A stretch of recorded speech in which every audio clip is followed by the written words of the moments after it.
Silence रहने की 6 ताकत जान लो। महान आचार्य चाणक्य ने कहा था कि जिस व्यक्ति ने ये समझ लिया कि क्या, कब, कहाँ और कितना बोलना है, तो उस व्यक्ति को सफल होने से कोई नहीं रोक सकता। ऐसे व्यक्ति की सफलता सुनिश्चित है। जिस तरह कमान से निकला हुआ तीर लौटकर कभी वापस नहीं आता, ठीक उसी तरह से मुंह से निकले शब्द कभी वापस नहीं आते। शब्द और भाषा हथियार है और कमजोरी भी। सही समय पर सही शब्दों के प्रयोग से इंसान परेशानियों से बच सकता है, लेकिन बिना सोचे समझे बोले गए शब्द इंसान की मुसीबत को बढ़ा देते हैं। द्रौपदी का ये बोलना कि अंधे का पुत्र अंधा ही होता है, महाभारत के युद्ध का मुख्य कारण बना था। आज भी लोग अपनी जबान का इस्तेमाल दूसरों को नीचा दिखाने और खुद को बड़ा बताने के लिए करते हैं, लेकिन जो समझदार और सफल इंसान होते हैं वो ये अच्छी तरह से जानते हैं कि उन्हें किस वक्त कितना और क्या बोलना है। साइलेंस रहने का मतलब ये नहीं है कि आपको पूरे दिन एक भी शब्द नहीं बोलना है या चुपचाप रहना है। मौन का मतलब है कि बेवजह शब्दों का प्रयोग नहीं करना है। जहां जरूरत है वही ही बोलना है, अपनी लक्ष्य पर ध्यान केंद्रित करना है। आज मैं आपको चुप रहने के साथ ऐसे फायदे बताऊंगा जिन्हें जानने के बाद आप आज से ही नहीं बल्कि अभी से उतना ही बोलोगे जितनी आपको जरूरत होगी। 1. मौन लोगों का ध्यान खींचती है। महान आचार्य चाणक्य अपनी चाणक्य नीति में बताते हैं कि उन्होंने अपने हजारों शत्रुओं को अपनी खामोशी से परास्त किया था। वो खामोश रखकर अपने शत्रुओं को विचारों में उलझाए रखते थे और सही समय आने पर वह अपने दुश्मनों को ईंट का जवाब पत्थर से देते थे।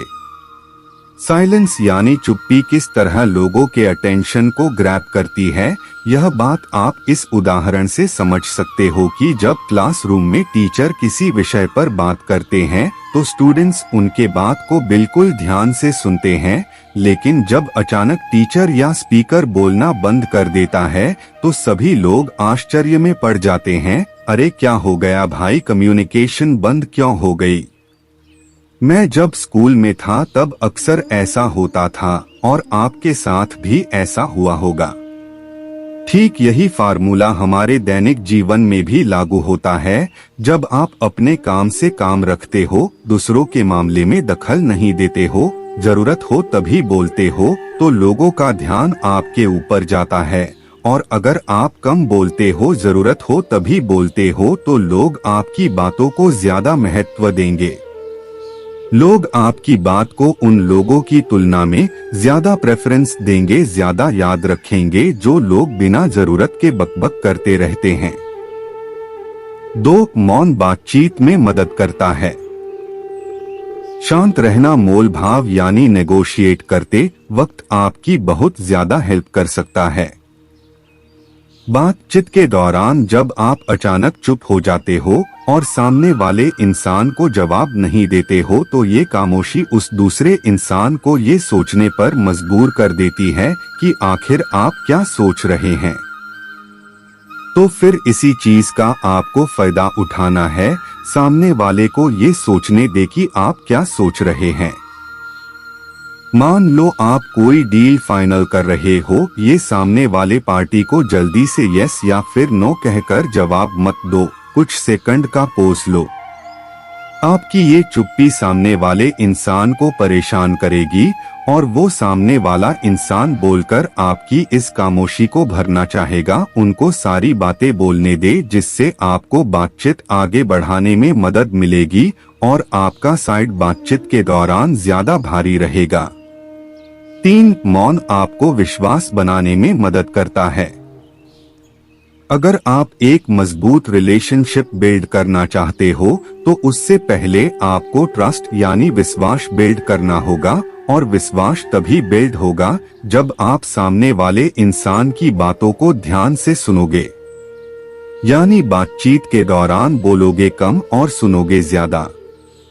ऐसा करने से दूसरे इंसान को लगेगा कि आप एक अच्छे इंसान हो, सामने वाले की बात को अच्छे से सुनते हो, किसी को भी नजरअंदाज नहीं करते हो, और तभी तो वो आपके बातों को अच्छे से सुनेगा और ट्रस्ट बिल्ड होगा। 4. उत्तर प्राप्त करें। आपने ऐसे कई सारे लोगों को देखा होगा जो कोई प्रश्न पूछने के बाद रुकते ही नहीं है, अपनी बकबक चालू रखते हैं या फिर दूसरे को बोलने का मौका ही नहीं देते। अगर आप भी ऐसा करते तो आपको दूसरे इंसान के प्रोस्पेक्टिव को जानने का मौका ही नहीं मिलेगा, लोग आपके प्रश्नों का जवाब ही नहीं देंगे। इसीलिए कोई भी प्रश्न पूछने के बाद आप साइलेंस हो जाओ। आप अपना ओपिनियन मत दो, लोगों का क्या ओपिनियन है उस बात पर, उस प्रश्न पर आप जानने की कोशिश करो, शायद आपको कुछ नया सीखने को मिल जाए। कुल मिलाकर आप प्रश्न पूछने के बाद जितना जल्दी चुप हो जाओगे, आपको उतना जल्दी आंसर मिलेगा।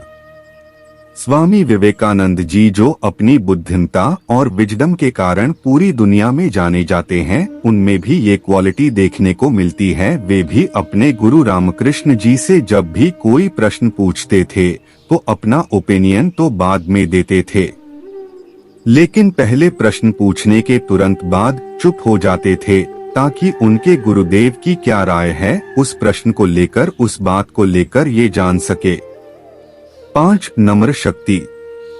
साइलेंस एक शॉर्ट पावर है, मतलब एक ऐसी से है जिसकी मदद से आप सामने वाले से बिना लड़े हरा सकते हैं। इसका सबसे बेहतरीन उदाहरण है महात्मा गांधी जी, जो कि सत्य और अहिंसा के मार्ग पर चले थे और बिना लड़े उन्होंने अंग्रेजों को धूल चटाई थी। महात्मा गांधी जी जानते थे कि अगर हमने अंग्रेजों से लड़ाई की तो हम उनसे कभी नहीं जीत पाएंगे। उन्होंने शॉर्ट पावर का इस्तेमाल किया और अंग्रेजों को हराया। कई बार लड़ने से और झड़ने से प्रॉब्लम सॉल्व नहीं होती, चुप रहने से और शांत हो जाने से प्रॉब्लम सॉल्व हो जाती है। 6. विचारशील मौन। द क्वाइट बुक के ऑथर सूजन केन अपनी बुक में बताते हैं कि थॉटफुल साइलेंस कई सारी मुसीबतों से बचा सकती है। एक लड़का लैपटॉप खरीदने जा रहा था, तभी उसको रास्ते में वर्षों पुराना एक दोस्त मिलता है, जो उसको बोलता है कि तुम जहां लैपटॉप खरीदने जा रहे हो उसी के पास में एक घर है, वहां ये सामान डिलीवर कर देना। वह अपने दोस्त को ना नहीं बोलता है और उसका सामान ले लेता है, लेकिन जहां सामान डिलीवर करना था वो घर उस दुकान से काफी दूर था। उस आइटम को डिलीवर करने में उसका बहुत सारा समय बर्बाद हुआ। बाद में जब वह दुकान पर पहुंचा तो वह दुकान बंद हो चुकी थी। उसे अपने दोस्त के ऊपर बहुत ज्यादा गुस्सा आया। इसीलिए हमें हमेशा हाँ नहीं कहना चाहिए, ना कहने और साइलेंस के पावर को समझना चाहिए। तो दोस्तों, इन सब बातों से आप ये समझ चुके होंगे कि साइलेंस में बहुत ज्यादा पावर है। साइलेंस के पावर को कम नहीं समझना चाहिए। साइलेंस आपको बहुत सारी मुसीबतों से बचा सकती है, और अगर आप भी इन बताई गई बातों को उतारते हो, जहां जरूरत हो वही बोलते हो, तो डेफिनेटली आपको बहुत ज्यादा फायदा होगा। दोस्तों, कैसी लगी ये लाइन हमें कमेंट करके जरूर बताएं। धन्यवाद।